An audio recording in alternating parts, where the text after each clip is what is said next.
যুবকের কি হালাত তাকায় তাকায় দেখে। আজকে ওমর একা, সাথে একটা গোলাম আছে, আসলাম কেউ নেই। রাতের অন্ধকারে জঙ্গলে ঘুরে, কি খবর মানুষের। আর পাহাড়ের কিনারে গিয়ে দেখেন একটা ভাঙা ঘর, আগুন জ্বলে, আগুন। ওমর দূরে দাঁড়ায় তাকায় দেখে একটা বৃদ্ধা মহিলা আগুন পাত্রে আগুন গরম করে পানি। তার আশেপাশে কিছু বাচ্চাগুলো ঘুমাইতেছে মাটিতে পড়িয়ে। হঠাৎ একটা বাচ্চা সজাগ হয়ে কান্না করে বলে, আম্মু খানা দাও। মা বলে, খানা রেডি হচ্ছে, অপেক্ষা কর। বাচ্চা কান্না করে আবার ঘুমায় গেল। ওমরে ফারুক রাদিয়াল্লাহু তাআলা আনহু সামনে এসে সালাম দিলেন। সালাম। আম্মা জান বলেন, কে তুমি হে যুবক? বলে, আমি আসছি একটা অজান্তে একটা আগন্তুক ব্যক্তি, খোঁজ খবর নিচ্ছি, কার কি সমস্যা। মহিলা জানে না এই ওমর। ওমরও বলে না আমি ওমর। মহিলা বলে, ওই যুবক, তুমি আমার কি উপকার করবা? তবে একটা কথা শুনো, আমগো দেশ চালায় নাকি ওমর নামের খলিফাতুল মুসলিমিন, তবে আমার মনে বড় কষ্ট। দুনিয়াতে পারলে তো পারলাম, না হয় কিয়ামতের ময়দানে ওমরের বিরুদ্ধে আমি আল্লাহর কাছে বিচার দায়ের করব। ওমর পরিচয়টা গোপন রাখিয়া কয়, মা কারণটা কি? বলে, ও যুবক, তুমি জানো না আজকে আমার ঘরের চুলা আগুন জ্বলে, খানা নাই। একদিন আর দুদিন না, আমিও খানা পাই না। বাচ্চাগুলো না খেয়ে খেয়ে ধুকে ধুকে চামড়া পিঠের সাথে লেগে গেছে, মাটিতে পড়ে আছে। ওমর নিজের পরিচয় গোপন রেখে বলে, মা অপেক্ষা করেন, আমি একটু উপকার করতে পারি কিনা দেখি। হযরত ওমর গোলাম নিয়ে চলে গেলেন বাইতুল মাল, অর্থ মন্ত্রণালয়।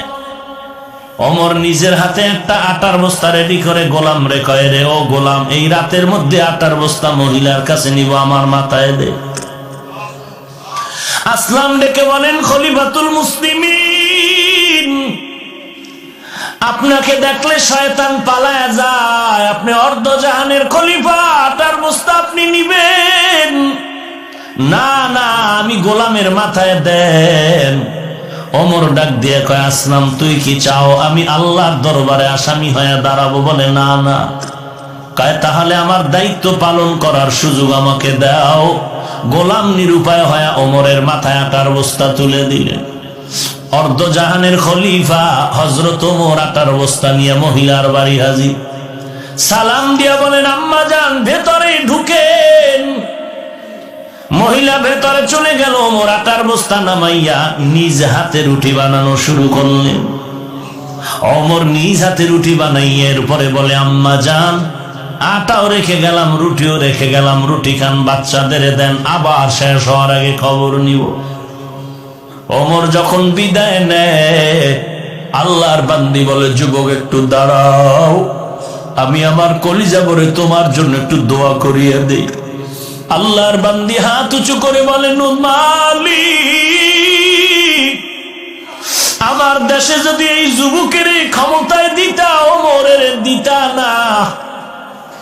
ওমর যদি না হয় এই যুবক হইতো, তো আমগো দেশ বেহেশতের বাগান হয়ে যেত।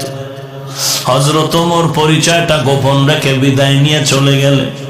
পরের দিন মসজিদে নববীর মধ্যে পরামর্শ ডাইকা নবী ওমর ডাক দিলেন, যাও একজন বার্তাবাহক ওই এলাকার মহিলাকে বলো খলিফাতুল মুসলিমিনের দরবারে আসতে।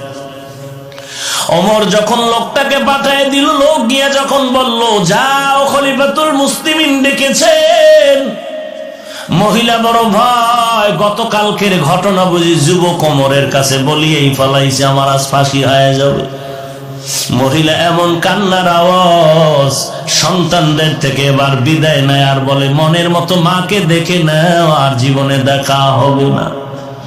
আজ আমার খলিফাতুল মুসলিমিনের দরবারে হাজিরা হতে হবে, আমার বিচার হবে। কিন্তু এদিকে ওমরের কি হালাত!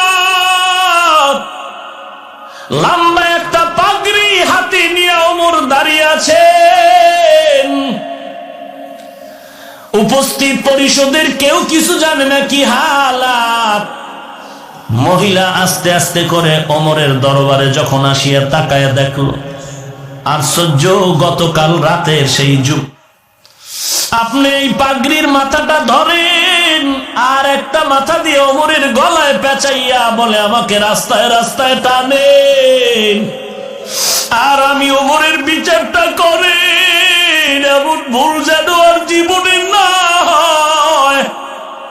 মেহেরবানি করে আমার বিচার করেন, তারপরও চাই দুনিয়াতে বিচার হয়ে যাক, কিন্তু হাসরের ময়দানে যেন ওই আসামির কাঠগড়ায় দাঁড়াইতে না হয়। কারণ কিয়ামতের ময়দান বড় ভয়ঙ্কর, সূর্য মাথার উপরে নেমে আসবে, জমিনটা সূর্যের তাপে তামা হয়ে যাবে, সূর্যের তাপে বেঈমান আর গুনাহগারের মাথার মগজগুলো টাস টাস করে ফেটে যাবে। একদিকে জাহান্নামের আওয়াজ,